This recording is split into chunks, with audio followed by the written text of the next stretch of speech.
Good morning, everyone. I'm traveling here in Chicago, but I want to do a update for the altcoins, and we just went over the majors, so I won't hit on those. I just specifically want to touch on the alts that we like. And let's start with Cardano. So I've been talking about ADA for a while. We've been very patient. I mean, we've let this entire, this actually classifies as a long-term downtrend. The majors, Ethereum, Litecoin, Bitcoin Cash, even some of the ones I consider major like Neo, Monero, those are still in long-term bull markets. But this is a coin that actually, based on our model on the daily and weekly, is broken down even on the weekly levels and the daily levels to the point where you have a long-term downtrend. It's actually classified as. So we sidestepped all this and just have been waiting. The intermediate term is obviously very bearish. You can see that it's just been nothing but lower highs. Absolutely just lower highs and lower highs and lower highs. And I've talked about that for a while. So this 8, it's very hard to kind of see here, but the 8-period moving average is this red line. And the direction of that on the daily is always just a simple way to understand the intermediate term. And that's been nothing but sideways to down, descending. So that's your picture. Now, with that said, we've been making the call that this was your up cycle, this is a down cycle, and now we're probably starting another longer term up cycle. If I was to overlay how we view time, it's going to look like that. And so I think you're close. If you think of the market moving with this cycle, we're probably somewhere in here on Cardano. And so we're starting to nibble here, and we're starting to build a position again. And what's nice about this trade is you know where your floor is. So yes, a fall from 18 cents or 20 cents to 0 is still 100% loss percentage-wise. But when you want to trade this from a nominal perspective, you just figure out what you're willing to risk if this is to go to 0 and stay at 0. Now, I don't expect that to happen. I think even if it were to go to 0, you're going to have lots of bounces off 0, plenty of opportunities to trade. And don't forget also that when you come down in price to smaller numbers, it doesn't take as much of a rally to have big percentages increases. So you can still have 20, 30%, 50% moves off of 0 and have some amazing trading. That's just kind of, that doesn't happen much in any other markets unless you trade the small cap space or penny stocks. But, this happens in altcoins where you can get something, especially maybe versus BTC, back towards 0 or where it ICO'd. So I think this is a phenomenal opportunity long-term. Cardano is one that I think is going to be one of the biggest winners the back half of this year. So we've been starting to accumulate and build a position. Now, I haven't got aggressive yet because we haven't got on what we call the right-hand side of the chart or the beginning of the cycle. So to see that, we're going to need to start to make some higher highs, and you can see that a little bit easier here if I go to some smaller time frames. But my last buy signal on Cardano was back here on this low, and I was on mobile and I wasn't able to execute down here, but I did say that, hey guys, this is a great opportunity when the market was bottoming, with Ethereum was bottoming at our pi level down around 460, 450. So 13 cents was a great opportunity. I think that is a high candidate for the fact for being the low of this move. We V-bottomed since then. Well, we didn't quite V-bottom because we didn't get above this 23 level, which is the pivot. So let me draw on this also.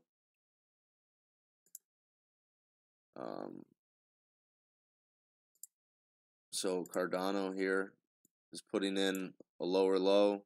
This could be an inverse head and shoulders, where this could form what we call the right shoulder. That's typical in a bottoming process. But the key thing here to really change the momentum is we got to start making higher highs, and we're still making lower highs. So what changes that? Getting above 23. So we talked about if you bought well, you got to take some off into this resistance, because then the odds or the probability is you're going to get another chance to buy. So if you took some off up here, then now you buy that back on this 4-hour low within the cycle, just like where we were buying Bitcoin this morning, Ethereum, Litecoin, after we made sales up here. So I like adding to Cardano here, and again, even if we retest these lows, I'm a buyer. And so I was really wanted to get aggressive at 10 cents. I wanted anything under, all the way back to 0, I'm just going to be getting more and more aggressive. And I'm bringing my average cost down. So I know where my backstop is at 0. I don't think we're actually going to get that low. I think that might have been the low right there. But either way, we're just going to trade around this ebb and flow. So bottoming isn't one point in time, it's a process typically. Right? So you're going to have your opportunities to buy, take some off. This is a 30% rally off the low. This is a 15% decline from the high. So there's lots of good trading in here, and you have a lot of upside. So this is one we've really been focused on, and I think I kind of made my bullish point there. So we'll continue to update people in the room. The other one I just wanted to highlight, well, a couple's here. We've liked EOS off the lows. We thought that was really pretty oversold a couple weeks ago. I said that when you look at the fact that the market was making, I want to make sure I'm recording here. Yeah. The market had this big initial run up and then retraced about what we call, we have a wall concept we use, and it retraced 50% of that wall.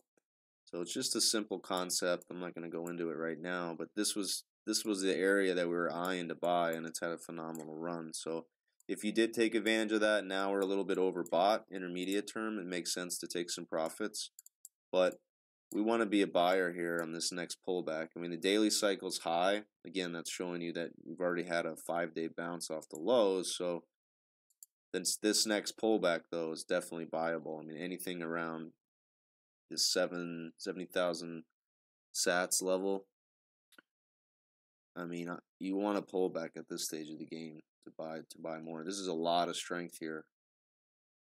A lot of strength. Neo and gas. See how that pulled back after its move up? That's what you want to see on EOS. Similar type of thing. Gas is trading better. You finally stopped making lower lows right here. We're still making lower highs. You can see the band structures all. The bands are all rolled over, negatively sloping. So to change the picture long term, you're going to have to get back above whatever this level is, 320,000. So that one's not quite ready, but we did our last sell signal was here because we were breaking the bands. That was a good call. It saved you from this precipitous drop right here. And so now you can just be picky and wait for when you want to re-enter.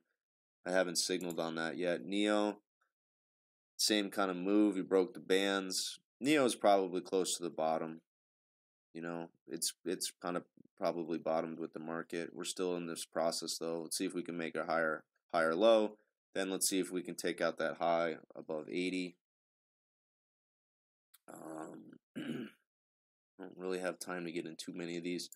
Binance coin is going to look like the market for the most part. It is trading really much better though the last 3 weeks. This was a real money candle. We made a higher low actually before the market did. And there's a clear level here between 11 and 12. If you get above 11 and 12, you should see some momentum. That's something to gauge for the market, guys. Obviously, Binance is one of the leaders. If this starts to take off, maybe the market's telling you the sentiment or, you know, amount of new money coming in or the activity within the platform. That's probably all bullish for the space. So really watch that level at 12. Maybe one other here to hit on would be Monero and Dash. Dash still making lower lows and lower highs, very similar to Bitcoin. That pivot is about 450 now. If you get above 450, I think there's room to run to 600. And I'm still core long. I haven't added. I've been very patient.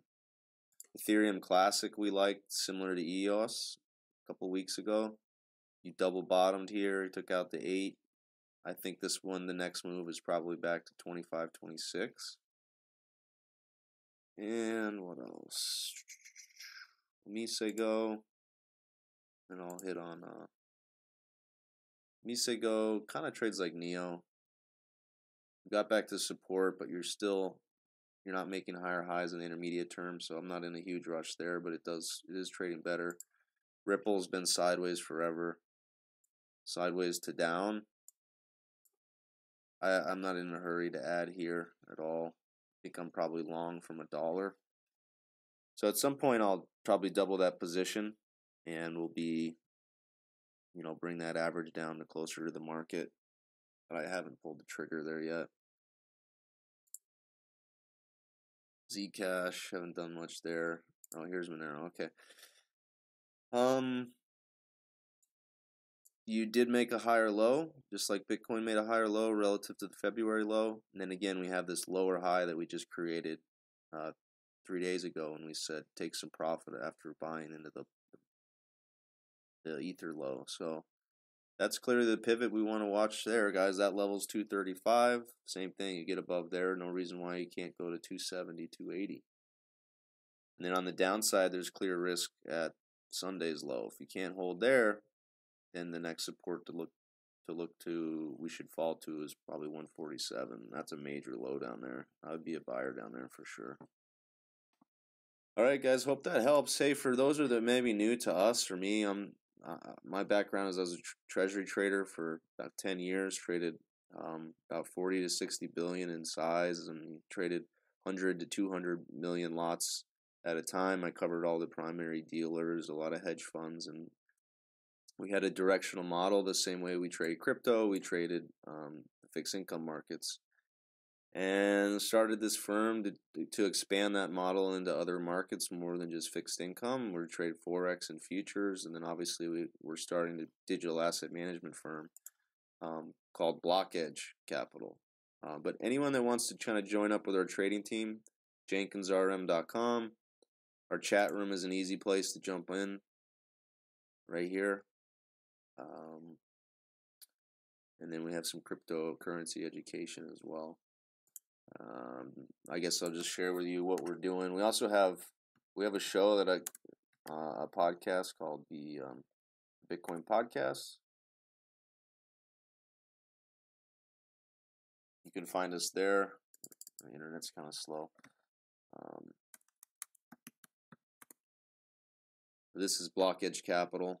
This is our digital asset management firm we're building now. And we also we're in the private pre-sale rounds of our Rhythm project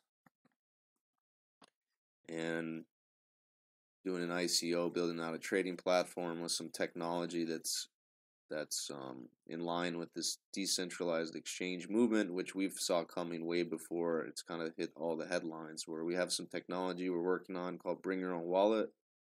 But the same thing is to trade around this model, build a community, do good analysis, have some media outlets, provide a nice trading platform that has mobile, buy and sell alerts, and then literally swipe your phone yes or no if you want to participate. We can transact via smart contracts over the Ethereum blockchain and return the asset right to your wallet where it should be. So that's our vision. The white paper's here. And that's just a little bit about what we got going on. So hope everybody has a great weekend. And love to see some of you in the chat. And that's where we'll be signaling what's to come.